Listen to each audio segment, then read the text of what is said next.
মহামান্য কলকাতা হাইকোর্টের উপর সম্পূর্ণ ভরসা ছিল।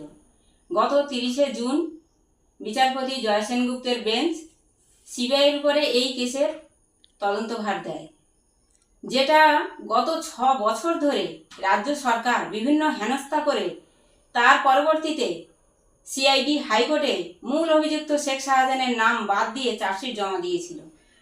কিন্তু আজ 1 সপ্তাহ পূর্ণ হলো না, সিবিআই আজ শেখ শাহজাহান সহ 25 জনের নামে এফআইআর দায়ের করেছে। তাই আমি সিবিআইয়ের এই পদক্ষেপকে সাধুবাদ জানাই এবং আমি সিবিআইয়ের কাছে অনুরোধ করব যত তাড়াতাড়ি সম্ভব এই কেসের তদন্ত শেষ করবে